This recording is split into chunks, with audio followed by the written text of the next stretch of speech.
ഇനി നമ്മൾ കാണാൻ പോകുന്ന ടോപ്പിക്കാണ് ഇലക്ട്രിക് ചാർജ്. ഇലക്ട്രിക് ചാർജിന് നമുക്കൊരു പ്രോപ്പർ ഡെഫിനിഷൻ കൊണ്ടുവരണം. അതിനു വേണ്ടിയിട്ട് നമുക്ക് ഇനീഷ്യലി കുറച്ച് കാര്യങ്ങൾ ഒന്ന് മനസ്സിലാക്കാം. ഓക്കെ, നോട്ട് ചെയ്തോളൂ. All elements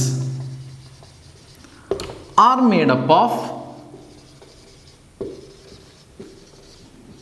atom. നിങ്ങൾക്ക് അറിയാവുന്ന കാര്യമാണല്ലേ, ഓൾ എലമെൻറ്റ്സ്. ഈ മാർക്കർ, ഈ ഡസ്റ്റർ, എല്ലാത്തിലും എന്താണുള്ളത്? Atom. All elements are made up of atom. ഇനി ഒരു ആറ്റത്തിൻ്റെ സ്ട്രക്ചർ എന്താണ്? ഒരു ആറ്റത്തിൻ്റെ അകത്ത് ന്യൂക്ലിയസ് ഉണ്ട് അല്ലേ? ന്യൂക്ലിയസിനകത്ത് എന്താണുള്ളത്? പ്രോട്ടോണും ന്യൂട്രോണും. പ്രോട്ടോണെ ഞാൻ റെപ്രസെൻ്റ് ചെയ്യുന്നത് ഇ പ്ലസ് എന്നും ഇലക്ട്രോണിനെ ഞാൻ റെപ്രസെൻ്റ് ചെയ്യുന്നത് ഇ മൈനസ് എന്നുമാണ്. ഓക്കെ, അപ്പോൾ ഒരു ന്യൂക്ലിയസിനകത്ത് എന്താണുള്ളത്? പ്രോട്ടോണും ന്യൂട്രോണും. ഇനി ന്യൂക്ലിയസിന് ചുറ്റും എന്താണുള്ളത്? ഇലക്ട്രോൺ. ശരിയല്ലേ? ഇലക്ട്രോൺ അല്ലേ ഉള്ളത്? ഇനി ഞാൻ ചോദിക്കട്ടെ, ഇലക്ട്രോണിൻ്റെ മാസ് എത്രയാ? 9.1 ഇൻറ്റു 10⁻⁻31 കിലോഗ്രാം. പ്രോട്ടോണിൻ്റെ മാസ് എത്രയാ? 1.67 ഇൻറ്റു 10⁻⁻27 കിലോഗ്രാം. ന്യൂട്രോണിൻ്റെ മാസ് ഓഫ് ന്യൂട്രോൺ എത്രയാ? 1.67 ഇൻറ്റു 10⁻⁻27 കിലോഗ്രാം. അപ്പം നിങ്ങൾക്കറിയാം ഇലക്ട്രോണിനും പ്രോട്ടോണിനും ന്യൂട്രോണിനും മാസ് ഉണ്ട് അല്ലേ? അപ്പം നമുക്ക് കണ്ടിന്യൂ ചെയ്ത് എഴുതാം. All elements are made up of atom. An atom contain electron, proton and neutron. അവർക്ക് മാസ് ഉള്ളതായിട്ട് നമുക്കറിയാം. Since they have masses, mass ഉണ്ടെങ്കിൽ എന്ത് ഫോഴ്സാണ് ഇലക്ട്രോണും പ്രോട്ടോണും ന്യൂട്രോണും തമ്മിലുള്ളത്? Since they have masses, mass എവിടെ വന്നാലും അവിടെയുണ്ട് gravitational force. Since they have masses there exists gravitational force between them. എല്ലാവരും തമ്മിൽ ഗ്രാവിറ്റേഷണൽ ഫോഴ്സ് ഉണ്ട്. ഇനി ഗ്രാവിറ്റേഷണൽ ഫോഴ്സിന് പുറമെ വേറെ എന്തൊക്കെ ഫോഴ്സ് ഉണ്ട് ഒരു ആറ്റത്തിനകത്ത്? ഇനി വന്ന കാര്യമാണ് important. In addition to gravitational force, gravitational ഫോഴ്സിന് പുറമെ there exists an additional force. Gravitational ഫോഴ്സിന് പുറമെ ഒരു അഡീഷണൽ ഫോഴ്സ് ഉണ്ട്. ആ അഡീഷണൽ ഫോഴ്സ് ആരും തമ്മിലാണ്? there exists an additional force between electron and proton. there exists an additional force. Gravitational ഫോഴ്സിന് പുറമെ ഇലക്ട്രോണും പ്രോട്ടോണും തമ്മിൽ ഒരു അഡീഷണൽ ഫോഴ്സ് ഉണ്ട്. ആ additional force is much greater than gravitational force. ഈ അഡീഷണൽ ഫോഴ്സിൻ്റെ പേരാണ് this additional force is called electric force. അപ്പം ഇലക്ട്രോണും പ്രോട്ടോണിൻ്റെ ഇടയിൽ ഗ്രാവിറ്റേഷണൽ ഫോഴ്സിന് പുറമെ ഒരു അഡീഷണൽ ഫോഴ്സായ ഇലക്ട്രിക് ഫോഴ്സ് ഉണ്ട്. അപ്പം നമ്മുടെ ഇനീഷ്യൽ ഒരു ആറ്റത്തിൻ്റെ ബേസിക്സും കാര്യങ്ങളൊക്കെ നമുക്ക് മനസ്സിലായി. ഇനി നമ്മളൊരു ചാർജിനെ എങ്ങനെ ഡിഫൈൻ ചെയ്യും? നിങ്ങൾ ഇലക്ട്രിക് ചാർജ് എന്ന് പറയുമ്പോൾ മനസ്സിൽ വരുന്നത് എന്താണ്? ഓക്കെ, പോസിറ്റീവ്, നെഗറ്റീവ് അല്ലേ? ഈ നെഗറ്റീവ് ചാർജിന് കാരണം ആരാണ്? ഇലക്ട്രോൺ. പോസിറ്റീവ് ചാർജിന് കാരണം ആരാണ്? പ്രോട്ടോൺ അല്ലേ? അപ്പം നെഗറ്റീവ്, പോസിറ്റീവ്, ഇലക്ട്രോൺ, പ്രോട്ടോൺ. അപ്പം നിങ്ങൾക്ക് മനസ്സിലായി ആ ഇലക്ട്രോണിനെയും പ്രോട്ടോണിനെയും വിളിക്കുന്ന പേരാണ് ഇലക്ട്രിക് ചാർജ്. അപ്പം നമ്മൾ അതിനെങ്ങനെ ഡിഫൈൻ ചെയ്യും? നമുക്ക് ഡിഫൈൻ ചെയ്യാം. നിങ്ങൾക്ക് മനസ്സിലായി ആ ഒരു additional ഫോഴ്സാണ്. additional force between electron and proton. അപ്പോൾ definition നോക്കിക്കോളൂ. The additional property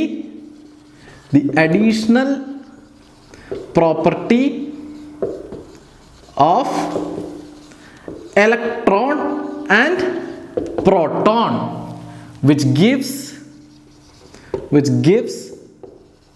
rise to an electric force between them is called electric charge. മനസ്സിലായോ? മലയാളത്തിൽ സിമ്പിളായിട്ട് പറയുവാണെങ്കിൽ നമുക്കറിയാം ഇലക്ട്രിക് ഫോഴ്സിന് കാരണമായിട്ടുള്ളത് ആരാണ്? ഇലക്ട്രോണും പ്രോട്ടോണും. ആ ഇലക്ട്രിക് ഫോഴ്സിന് കാരണമായിട്ട് ആരാണോ ഉള്ളത് അവരെ വിളിക്കുന്ന പേരാണ് ഇലക്ട്രിക് ചാർജ്. ഒന്നും കൂടി ഒന്ന് മോഡിഫൈ ചെയ്ത് ഇംഗ്ലീഷിൽ പറഞ്ഞു എന്നുള്ളൂ. എന്താണ്? ദ അഡീഷണൽ പ്രോപ്പർട്ടി ഓഫ് ആരുടെ ഇടയിൽ? Electron and proton. The additional property of electron and proton. അതിൻ്റെ ഇടയിൽ എന്താ വന്നെ? Which gives rise to an electric force between them is called electric charge. Basically ആ ഇലക്ട്രോണിനെയും പ്രോട്ടോണിനെയും പറയുന്ന പേരാണ് ഇലക്ട്രിക് ചാർജ്. ഓക്കെ, അപ്പോൾ ഒരു ഡെഫിനിഷൻ രൂപത്തിലാക്കിയെന്നുള്ളൂ. The additional property of electron and proton which gives rise to an electric force between them is called electric charge. കിട്ടിയോ? ഇനി കുറച്ച് കാര്യങ്ങൾ നോട്ട് ചെയ്യണം. ഇലക്ട്രിക് ചാർജിൻ്റെ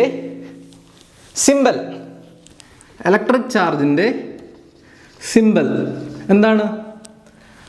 ക്യൂ അല്ലെങ്കിൽ ക്യൂ, സ്മോൾ ക്യൂം ചില സ്ഥലത്ത് ഉപയോഗിക്കാറുണ്ട്. ഓക്കെ, ഇനി യൂണിറ്റ് എന്താണ്? യൂണിറ്റ് ഓഫ് ചാർജ് എന്താണ്? കൂളംബ് എന്നാണ് ചാർജ്. അത് റെപ്രസെൻ്റ് ചെയ്യുന്നത് സി എന്നാണ്. ഓക്കെ, ഇനി ഒരു പോയിന്റും കൂടി. Electric charge is a scalar quantity. അതിന് മാഗ്നിറ്റ്യൂഡ് മാത്രമേ ഉള്ളൂ. സിമ്പല്, യൂണിറ്റ്, സ്കെയിലാർ ക്വാണ്ടിറ്റി ആണ്. ഓക്കെ, ഇനി നമുക്ക് ഒരു ഇമ്പോർട്ടൻറ്റ് ടോപ്പിക്കിലോട്ട് പോവാം. Properties of electric charge. Electric ചാർജിൻ്റെ പ്രോപ്പർട്ടീസ് ഓഫ് ഇലക്ട്രിക് ചാർജ്. ആദ്യത്തെ പ്രോപ്പർട്ടി എന്താണ്? ആദ്യത്തെ പ്രോപ്പർട്ടി നിങ്ങൾ ഓൾറെഡി കണ്ടതാണ്. ഏത്? നമ്മുടെ ആ കോമ്പ്, മറ്റേ ഗ്ലാസ് റോഡ് സിൽക്കിൻ്റെ എക്സാമ്പിളിൽ എന്താണ് വന്നേക്കുന്നത്? Like charges repel, unlike charges attract. അതാണ് നിങ്ങളുടെ first property. Like charges repel, unlike charges attract. Okay, ഇനി രണ്ടാമത്തെ പ്രോപ്പർട്ടി എന്താ? രണ്ടാമത്തെ പ്രോപ്പർട്ടിയാണ് കൺസർവേഷൻ ഓഫ് ചാർജ്. എന്താണ് കൺസർവേഷൻ ഓഫ് എനർജി? നിങ്ങൾ പഠിച്ചിട്ടില്ലേ thermodynamics 11th? Energy can neither be created nor be destroyed. എനർജീനെ ഉണ്ടാക്കാനും പറ്റില്ല, ഡിസ്ട്രോയ് ചെയ്യാനും പറ്റില്ല. It can only be transferred from one form to another. ഒരു ഫോമിൽ നിന്ന് വേറെ ഫോമിലോട്ട് ആക്കാൻ മാത്രമേ പറ്റുകയുള്ളൂ. അങ്ങനെയാണെങ്കിൽ കൺസർവേഷൻ ഓഫ് ചാർജ് എന്താണ്?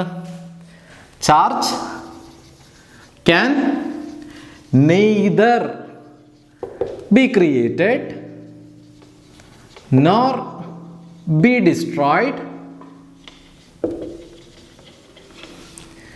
It can only be transformed from one form to another. അല്ലേ? ഇത് കൂടാണ്ട് വേറൊരു ഡെഫിനിഷൻ ഉണ്ട്. അത് നിങ്ങളൊന്ന് സ്ട്രെസ് ചെയ്ത് പഠിക്കുക. കൺസർവേഷൻ ഓഫ് ചാർജിന് ഞാൻ വേറൊരു ഡെഫിനിഷൻ കൂടി പറയുവാണ്. The total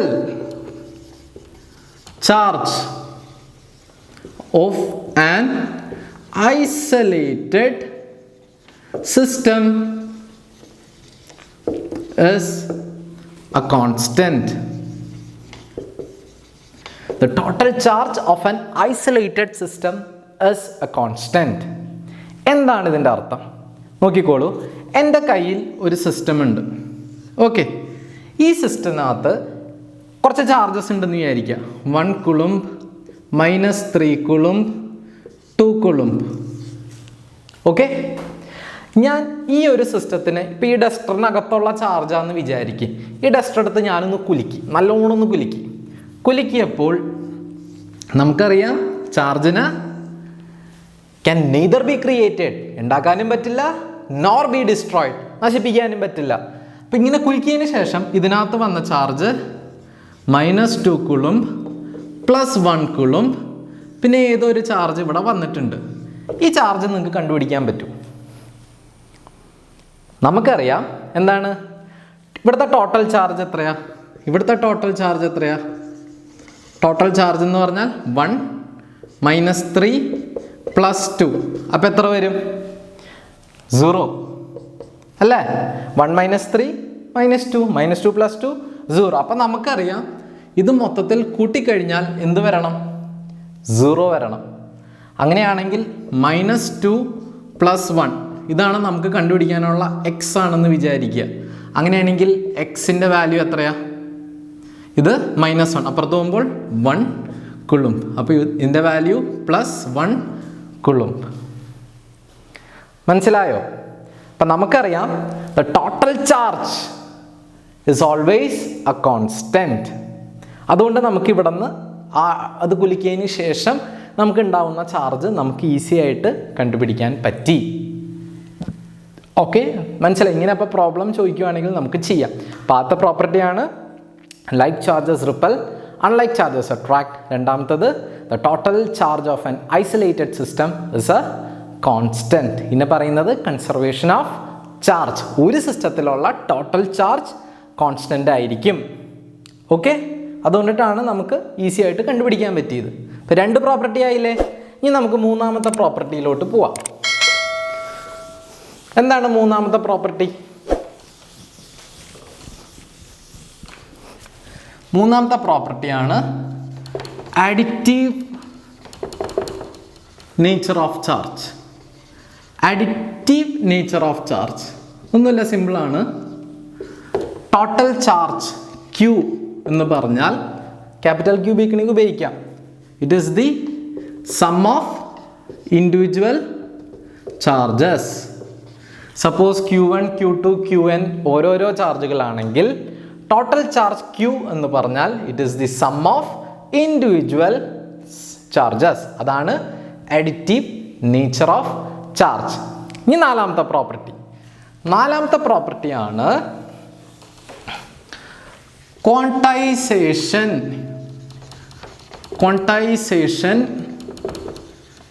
of charge. ഈ ഒരു ഭാഗത്തുനിന്ന് ചോദ്യങ്ങൾ ചോദിക്കാറുണ്ട്. ഈ ക്വാണ്ടൈസേഷൻ ഓഫ് ചാർജിൽ നിങ്ങളുടെ എൻട്രൻസിനും ചോദിക്കുന്നുണ്ട്, സ്കൂളിലും ചോദിക്കുന്നുണ്ട്, പ്രോബ്ലം വരുന്നുണ്ട്. സിമ്പിളാണ്, 1 മാർക്കിന് ചോദിക്കാം. ഓക്കെ, എന്താണ് ക്വാണ്ടൈസേഷൻ ഓഫ് ചാർജ്? അത് മനസ്സിലാക്കാൻ ആദ്യമേ നിങ്ങൾ ക്വാണ്ടൈസേഷൻ എന്താണെന്നറിയണം. എന്താണ് ക്വാണ്ടൈസേഷൻ്റെ അർത്ഥം? ക്വാണ്ടൈസേഷൻ എന്ന് വെച്ചാൽ സംതിങ് ദാറ്റ് ഈസ് അവൈലബിൾ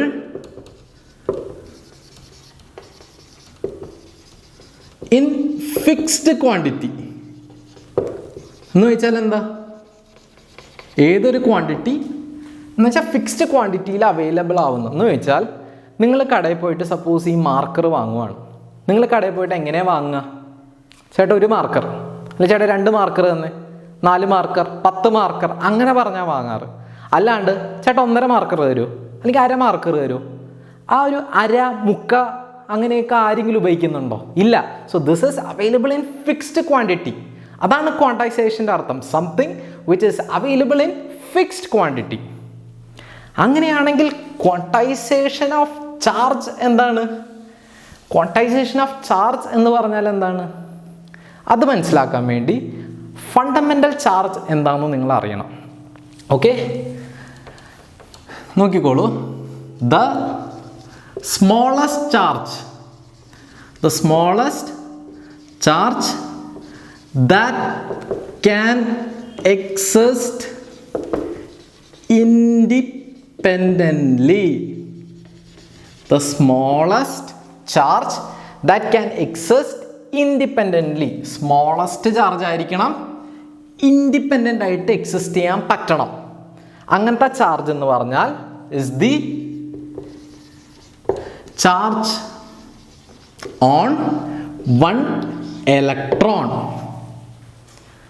എന്താണ് പറയുന്നത്? സ്മോളസ്റ്റ് ചാർജ് ആയിരിക്കണം, ഇൻഡിപെൻഡൻ്റ്, ഒറ്റയ്ക്ക് എക്സിസ്റ്റ് ചെയ്യാൻ പറ്റണം.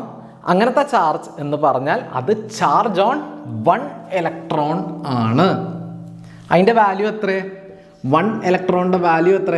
1.6 ഇൻറ്റു 10⁻⁻19. യൂണിറ്റ് എന്താണ് ചാർജിൻ്റെ? കുളുംബ്. ഇതാണ് the smallest charge that can exist independently is the charge on 1 electron. ശരിക്കും ഇലക്ട്രോണിനേക്കാളും ചെറിയ ചാർജുകളുണ്ട്, പക്ഷെ അതിനൊന്നും ഇൻഡിപെൻഡൻ്റ് ഒറ്റയ്ക്ക് എക്സിസ്റ്റ് ചെയ്യാൻ പറ്റില്ല. അപ്പോൾ നമ്മൾ നോക്കേണ്ടത് ഇൻഡിപെൻഡൻ്റ് ആയിട്ട് ഒറ്റയ്ക്ക് എക്സിസ്റ്റ് ചെയ്യാൻ പറ്റുന്ന ചാർജ് എന്ന് പറഞ്ഞാൽ it is A charge on 1 electron and it is having A value of 1.6 into 10⁻⁻19 Coulomb. ഈ ചാർജിൻ്റെ പേരാണ്, അല്ലെങ്കിൽ ഈ 1 ഇലക്ട്രോൺ ചാർജിൻ്റെ പേരാണ് ഫണ്ടമെൻ്റൽ ചാർജ്. ഫണ്ടമെൻ്റൽ ചാർജ് എന്താണെന്ന് മനസ്സിലായോ? ഓക്കെ അല്ലേ? ഇനി നമുക്ക് ക്വാണ്ടൈസേഷൻ ഓഫ് ചാർജിലോട്ട് പോവാം. ക്വാണ്ടൈസേഷൻ ഓഫ് ചാർജ് പറയുന്നത് the total charge is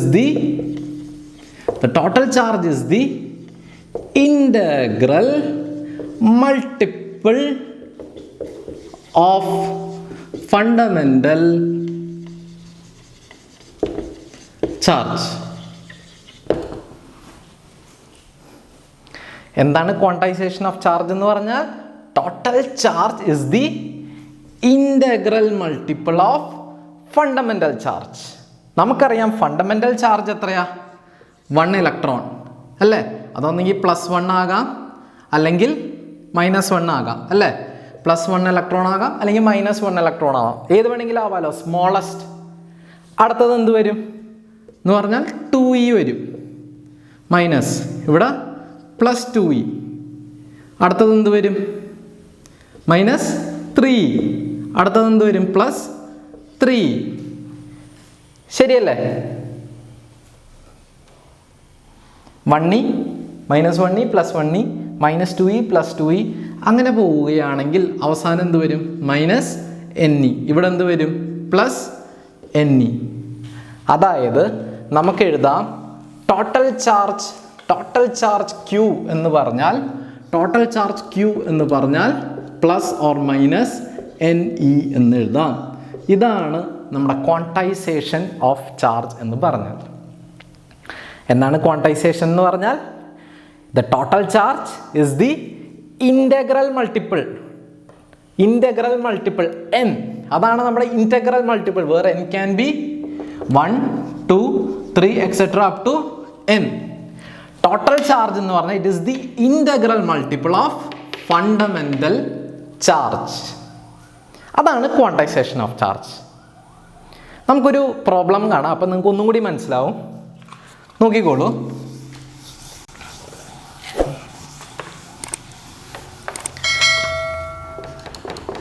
Can a charge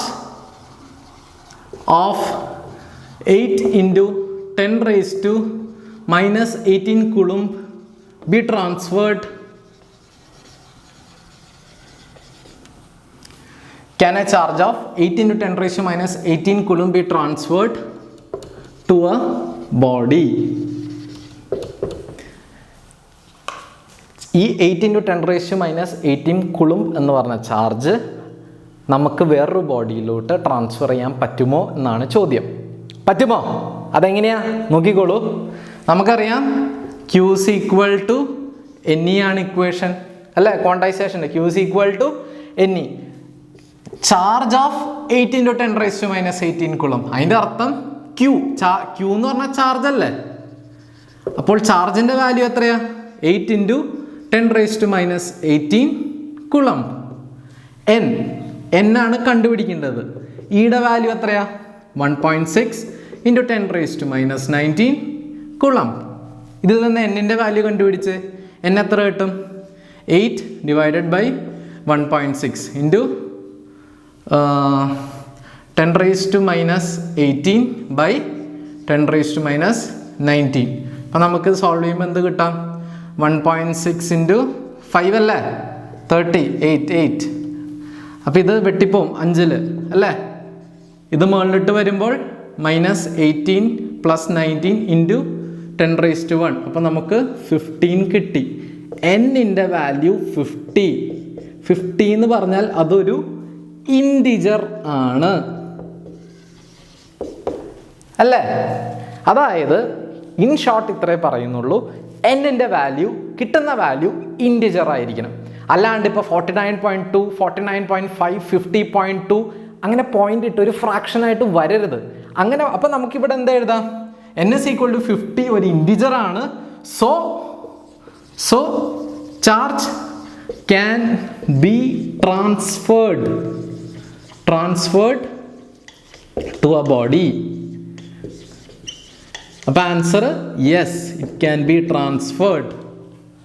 നേരെ മറിച്ച് നിങ്ങൾക്ക് ഇവിടെ n-ൻ്റെ വാല്യൂ സപ്പോസ് 50.2 ആണ് കിട്ടിയതെങ്കിൽ നിങ്ങൾക്ക് ട്രാൻസ്ഫർ ചെയ്യാൻ പറ്റുമോ? ഇല്ല, കാരണം ഇതൊരു ഇൻറ്റിജർ അല്ല. നമ്മുടെ ക്വാണ്ടൈസേഷൻ ഓഫ് ചാർജ് പറയുന്നത് the total charge should be an integral multiple of fundamental charge. പക്ഷെ നമ്മുടെ ഇൻറ്റഗ്രൽ മൾട്ടിപ്പിൾ ഇവിടെ വരുന്നുണ്ടോ? ഇൻറ്റിജർ വരുന്നുണ്ടോ? ഇല്ല. അപ്പം ഇവിടെ വരുന്നുണ്ട് integer. So this charge can be transferred to a body. ഇതാണ് നിങ്ങളുടെ ക്വാണ്ടൈസേഷൻ ഓഫ് ചാർജ്. 4 പോയിന്റ് കിട്ടിയോ? ലാസ്റ്റത്തെ point,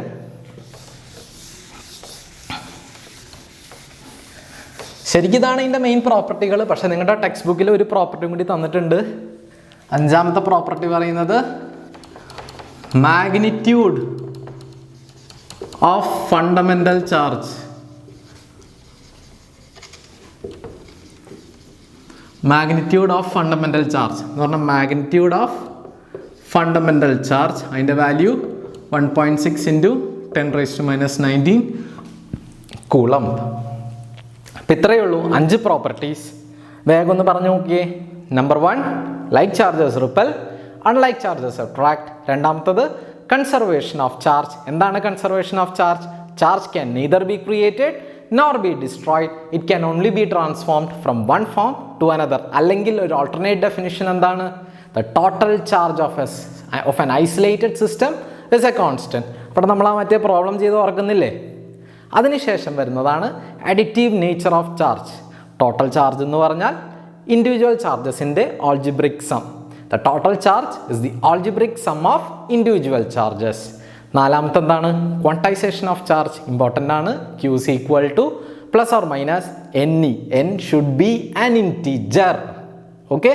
And finally, the magnitude value of fundamental charge is 1.6 × 10⁻⁻19 Coulomb. ഇതാണ് നിങ്ങളുടെ പ്രോപ്പർട്ടീസ് ഓഫ് ഇലക്ട്രിക് ചാർജ്.